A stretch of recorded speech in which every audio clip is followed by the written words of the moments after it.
There was a lady who came to our church. She had been imprisoned in China for many years. She was in solitary confinement, and she felt so alone. And as she prayed, God gave her a vision. She said it was Americans praying for her. And she said, I just was amazed and humbled and so strengthened, seeing, why would Americans be praying for me? I've always thought of that. As we pray, we think, is this really going to matter or whatever? But think God may be enabling somebody in prison to see and to hear our prayers and to be encouraged. Jesus never promised his followers an easy path. In fact, he told his disciples that the world would hate them. He sent them out as sheep among wolves. Jesus' words came true in the life of the apostles, and they're still coming true today in the lives of his followers around the world. Join host Todd Nettleton as we hear their inspiring stories and learn how we can help. Right now on the Voice of the Martyrs Radio Network. Welcome again to the Voice of the Martyrs Radio. My name is Todd Nettleton, and we are in the studio today in Bartlesville, Oklahoma with Vicky Hartzler. She is the current chair of the United States Commission on International Religious Freedom. And maybe you're not familiar with that. It is often said as USCIRF in sort of the abbreviated form. Before that, Vicky was a congresswoman from the state of Missouri. Before that, she was a volunteer at the Voice of the Martyrs. That's what it says on her official bio on the government website. Vicky, welcome to the Voice of the Martyrs Radio. Oh, thank you, Todd. I'm glad to be here. Well, we are very glad to have you. And I'm guessing a lot of our listeners aren't super familiar with the United States Commission on International Religious Freedom. Can you give us a 30,000-foot view? Sure. What is the commission? Why does it exist? What's your job there? You bet. Yeah, it was established about 28 years ago by Congress. And we are a bipartisan, volunteer, 9-member commission, and we are charged with monitoring the religious persecution around the world and reporting to Congress and the President and the Secretary of State on what is going on and making recommendations to them on what we can do through our foreign policy to help advance religious freedom. So it's a very important mission. It's a real privilege to be able to speak up for those and to help give Congress and the President some tangible suggestions on what we can do. I find it interesting that as a nation, we have said international religious freedom is important. Like this is something that we care about. When we sit down at the table with other government leaders, this is going to be one of the topics we're going to discuss. What's the genesis of that? Or why do you think our government has said, yeah, this is such an important thing that it's going to be part of our foreign policy? The members of Congress back there 28 years ago, when they passed the International Religious Freedom Act, it did set a new standard for our country that other countries don't have. It says that in our foreign policy, it elevates religious freedom advocacy equal with economic security and national security. So in theory, and hopefully in practice, when our Secretary of State goes and visits with another country who may be interested in our F-16s or some military engagement or lower tariffs or trade, there can be a discussion, hey, we're interested in lowering your tariffs, but you know what? You've got some pastors that are imprisoned, and that's a real concern to us because we believe that religious freedom is the most fundamental right for any human being, and it's so foundational to our country. But actually, our commission gauges the country's religious freedom on international standards. And many of these countries around the world have signed on to treaties, international religious freedom and human rights, different treaties, and part of that guarantees religious freedom. And so we're able to say, hey, you have signed on to this treaty where you're guaranteeing religious freedom, but yet you're denying it to people in your country. And so it opens up the opportunity for that discussion. And that's where America is a city shining on a hill, and we're based in faith. It's such a part of us, and we have a real opportunity to influence other countries to embrace it as well. So what does that look like on a daily basis? I know I got an email today. There's a hearing coming up about religious freedom in Russia. So I know there's some aspects of this that are public hearings. Yes. But what else is, how Sure. do you do that job? Well, first of all, we monitor. We have a staff of about 20 full-time people in Washington, D.C., and they're experts and monitor different parts of the world, trying to see what's going on there, and they visit with people on the ground. But then as commissioners, we also go and visit. I just got back from Kyrgyzstan and Kazakhstan. I've been in Turkey and Armenia, and we'll be going to other countries. So I spent 2 weeks over in Kazakhstan and Kyrgyzstan. We visit with faith groups there, NGOs, government officials to really try to get an assessment for what's going on. We use that to produce our annual report and to make recommendations to our government which countries are the worst offenders, and we call them countries of particular concern. And those countries, according to the law, when the president gets that, if they go ahead and make that designation, then they should look from this about 15 items they have to choose from. But they could put sanctions, stop military aid, stop foreign aid, or they can do carrots and sticks as well. But they have this list they can choose from. And we also make recommendations to Congress. Here's a law that you could pass that would be helpful to advancing religious freedom. And we have hearings to raise awareness of this as well. We bring in experts. We have briefings from experts for the commissioners as well, just trying to gather information. We're that watchdog. A lot of countries don't like us because we call them out. And we have a special watch list designation as well. And if they don't want to be called out for these things. So some countries won't let us come visit. They deny us visas, such as India. And, of course, the really bad actors, China and North Korea and Iran, wouldn't anyway. But other countries are willing to let us come, and they're open to some discussions. And so I'm hopeful that maybe we can help move the needle because many countries, especially on the border, are interested in having good relations with the United States. And if we put this forward as, hey, this is important to us, it makes them take a second look at their policies, and hopefully they'll change them. We're talking this week on Voice of the Martyrs Radio with Vicky Hartzler. She is the current chair of the United States Commission on International Religious Freedom. Vicky, when you go on a trip like that, how do you try to sort of not get the polished up version of, hey, welcome to our country, you're from the U.S. government, so we want to show you all the shiny things.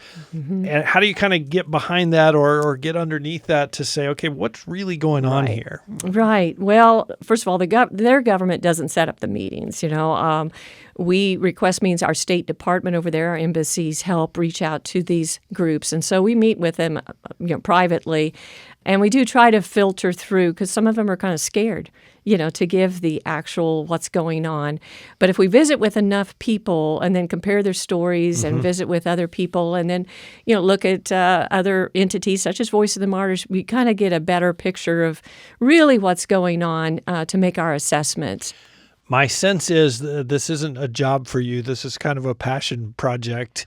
How did you get involved in religious freedom issues, and how did God call you to this work? Sure. Yeah, being a commissioner, it's a totally volunteer position too. So yeah, it's not a job, but it is a passion. And, it started, obviously, I became a Christian when I was 9 years old. And when I became a young adult, I was teaching and things. But somewhere along the line, I started receiving Voice of the Martyr magazine. And I started reading these stories, and it really shocked me. I mean, to be honest, growing up as a young person, whatever, I did not know that there was still religious persecution going on. I grew up in a small town on a farm, and my life was pretty sheltered there. And I just would read the Bible stories and think, oh, that's so sad that happened in the past. And you'd hear in history about martyrs, but today, And then I got Tortured for Christ and read Richard's story and became more familiar with the organization here.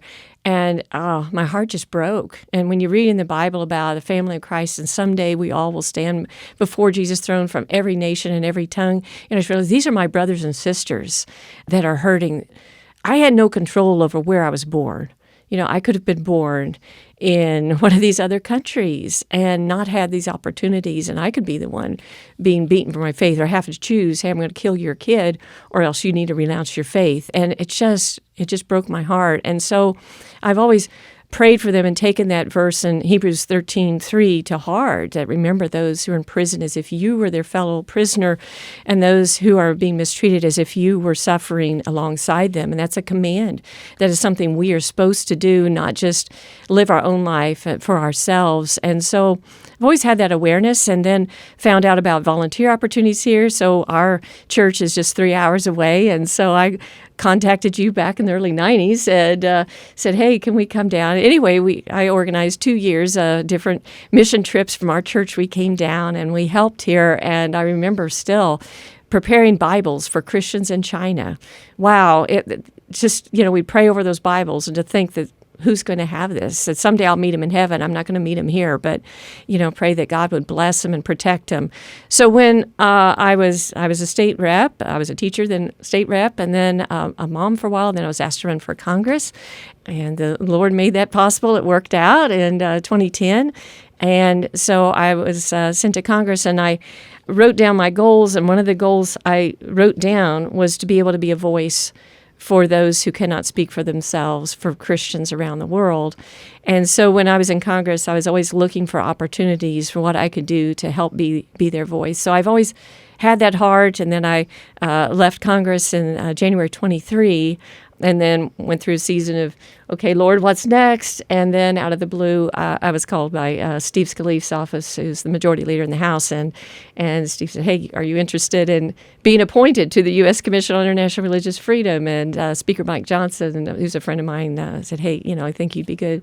And so we prayed about it, and I just felt like, hey, this is what God has for me. And so that's how I ended up appointed to the commission, and it's just a labor of love, and I just feel like it's an opportunity to serve the Lord, serve our country, and serve others. As you think back through all those years, and you've had the chance now to meet persecuted Christians, you've advocated on their behalf, are there some particular stories that you still carry with you, or people you've met that you're like, that person was a hero to me? Yeah.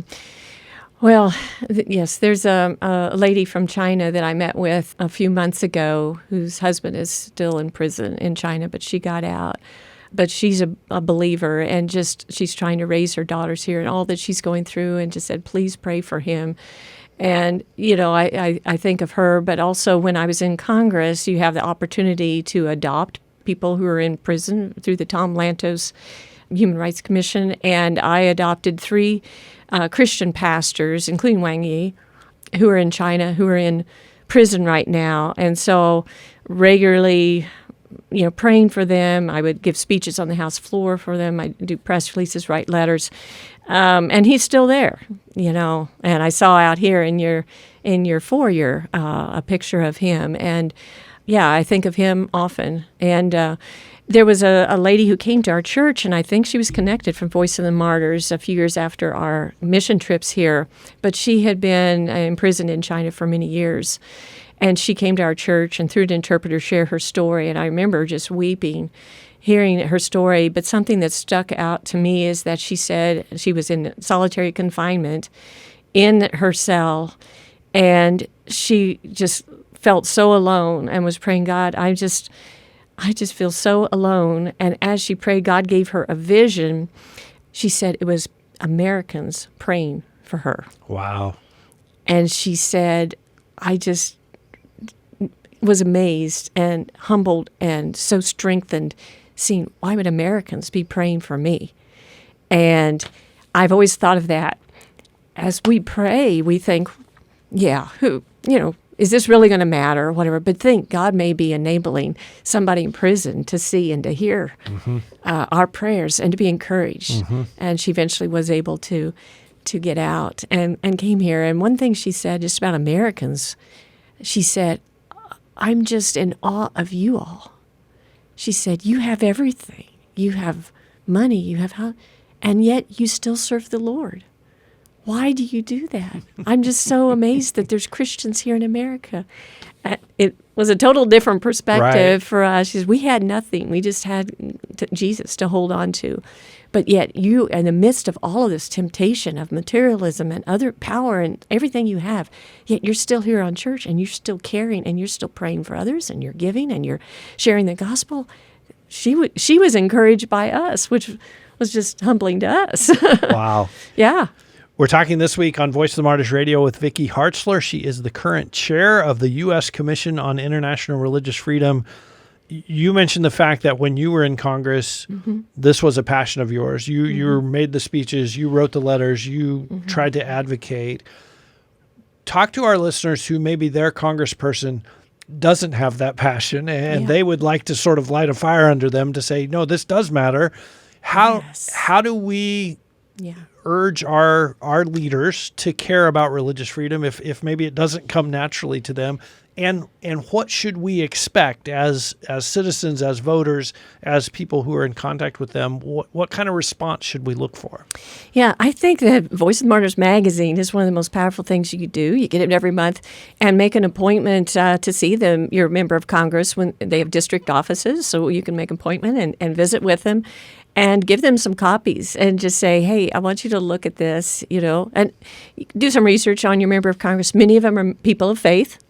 And say, I know you're a man of faith or a woman of faith, and I didn't know if you were aware of all of the Christians who are being persecuted around the world. Here's some resources, telling some stories, just telling them what they can do, because a lot of members of Congress don't know. It's like you could help write a letter to the ambassador on behalf of this person right here in this article. Would you consider doing that? Or would you consider when you go on a CODEL, which is a congressional delegation, that's what we call it. Sometimes we go on trips, like I was on Armed Services Committee, so we traveled to military bases around the world and we would visit with foreign leaders. But on your congressional delegation, here's a pastor who's in prison. During your conversation, could you mention their name and ask them to release them? I heard an interview you did on this show earlier a while back with former U.S. Senator Sam Brownback. Yep. And he told a powerful story about how he did that in one of the countries, and the president of the country turned to his aide, and they did a little discussion in their own language, and then turned around to Sam and said, "Okay," and they let him go. We can do that. A lot of these government officials may not even know that these people are being arrested or tortured or whatever. They may, but they may not, and it's just having somebody from America speak up for them. So as a constituent, I'm a former teacher. I believe knowledge is power. Letting people know this is going on, and then give them a couple of specific things you ask them to do. Would you write a letter for them? Would you speak up for them when you go to that country? And I think they'll certainly take it to heart. You can always follow up with a staff member. Hey, I met with a congressman a couple months ago. Has he had a chance to write that letter yet? And, of course, the more people you get, the better it is. So if you get your whole church, not just one person to call, or if you have 30 people call, that'll make an even more greater impact. Yeah. What happens on the other end of that process? So my congressman writes a letter to the ambassador from Eritrea. Let's say Eritrea. Yeah. So my congressman writes to the ambassador, hey, these people are in prison. Please let them go. What happens on the other end of that conversation when that ambassador gets that letter? Yeah. Is there a call back? Do they care? Or is it like, We don't have many levers with them, and that's the problem. It depends on how much the U.S. engage with them, but they don't take military, they don't take foreign aid. So their level of caring what the U.S. thinks isn't very high. And from what I've been told in other instances, it's kind of ignored. So that's where you might have to go through another avenue, maybe another country, and that's where Voice of the Martyrs has connections in other countries. Maybe another country could have more influence there. But like India, for instance, I met with the ambassador in India. He requested a meeting of mine because I was on Armed Services Committee. And during our discussion, we were talking about military aid, and we do want India to be our partner, especially as we look at China, and we want them to wean themselves off of Russia, military equipment, et cetera. So we were having a discussion, and I had just seen a Voice of the Martyr magazine, a story about some persecution of some Christians in India. And so I brought that up in the meeting, and he said, oh, we don't have any persecution. We have religious freedom in the country. And I said, well, actually, I've read that's not true. I have some news. Oh, I'd be happy to see examples. I said, okay. So I copied the Voice of the Martyr article, and then I wrote a handwritten letter to him and said, here's what I was talking about. There is concerns, and what do you think? I never heard back from him. It's still, I made my point. Right. It was registered, and then that also said something to me. As I was a decision maker making decisions on what we should do with India, it changed my opinion a little bit, too, on how friendly we want to be with them if they're not going to be responsive. So this is kind of the quandary. So there's other purposes and outcomes that could come from these interactions. Yeah. And I think we bathe the whole process in prayer and bathe that the Lord will move the right levers, even if we don't see any levers, the Lord can move some of those. Mm-hmm. We're talking this week on Voice of the Martyrs Radio with Vicky Hartzler. She is the current chair of the United States Commission on International Religious Freedom. You mentioned the different administrations. It seems like religious freedom ebbs and flows as a priority, depending on what all's going on in the world, depending on who's in the White House, depending on lots of other factors. Are there ways that we can have influence in that process as believers, as people, in our case, American citizens? Are there ways we can make sure it stays a higher priority and doesn't sort of ebb? Absolutely. By letting the White House know, just sending emails or making phone calls saying this is still a priority. We want this. And to your congressmen and women and senators, same thing, bringing that up. So and talk to their staff too, because I used to get reports. The elected representative can't be everywhere, and I had 24 counties. So you can, but my staff would report to me what people are saying, and you get a feel for what people care about. So what's the number one thing? We talked about, what are people talking about? Well, maybe, the economy, or maybe gas prices are too high, or Vicky, can you help with this or that? So if they're hearing a lot that this is a big issue, and this is an opportune moment because last year the Biden administration did not make recommendations. We, USCIRF, issued our report early in the year in 2024. They're supposed to have 60 days, I believe, or 90 days. I can't remember exactly, but the administration then to go ahead and make the recommendations or not. And they didn't, and we kept waiting. Of course, there was an election year. It kept waiting. And they never did. So now we are just operating, our government is still operating under the recommendations from 2023. But at any moment, Marco Rubio and President Trump could make those designations from 2024. Plus, we've issued our report for this year, and we're waiting on them to issue those things. So it's sitting on his desk. President Trump has been a real champion in his first administration of religious freedom as well as international religious freedom. We know he has set up his own commission in the White House for faith-based office as well as a religious freedom commission focused on the United States protecting religious freedom. So we're not sure yet where he's going to be and how much of a focus international religious freedom is going to be. So this is a prime moment for listeners to contact the White House as well as their elected representatives in Washington, D.C. and say, hey, we want this to be a priority as well as talking tariffs and talking national security and military. Let's help advocate for this too. And I know it's in their heart, but it needs to be brought up and make sure it's a priority. Absolutely.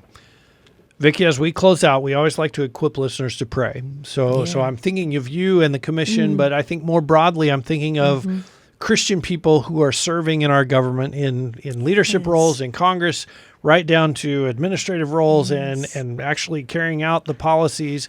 How do we pray for our brothers and sisters who are serving in those government positions? Yes, thank you for asking. And first of all, there are many. There's this impression that there aren't any Christians, and there are many Christians, many Bible studies, many committed people. But it's hard at times, certainly. So pray for them, for wisdom, for favor, and for clarity, discernment on right and wrong, how to vote, and how to prioritize their time. You only have so much time, so you could write a letter on behalf of somebody who's persecuted, or you could advance some other bill. So making sure they have the priorities, but pray for their families, their marriages. But then most of all, just that God would be glorified in our nation and that there would be revival ultimately, so that we return to this biblical worldview that our nation was established on and decisions we make on that. So prayers of a righteous person are powerful and effective. And I know many times I felt the prayers of people, and it sustained me. So I appreciate you calling for prayer and people taking time to do that. Well, we have VOM Radio listeners that every week write down. I have heard from them. They write down in a notebook, hey, here's the prayer request this week. That's awesome. So you will be prayed for this week. I can assure you of that. And thank you so much for serving the body of Christ under persecution. Thank you for being our guest this week on Voice of the Martyrs Radio. It was my honor. Thank you. And we mentioned Vicky started out as a volunteer coming to serve here at the Voice of the Martyrs. You can do that too on our website, persecution.com.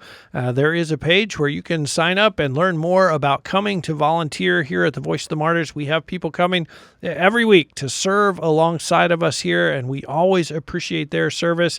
Thank you for listening, taking the time to be with us this week. I hope you will be back next week as we continue to talk about what God is doing all around the world, especially in restricted nations and hostile areas. We'll be back next week right here on the Voice of the Martyrs Radio Network.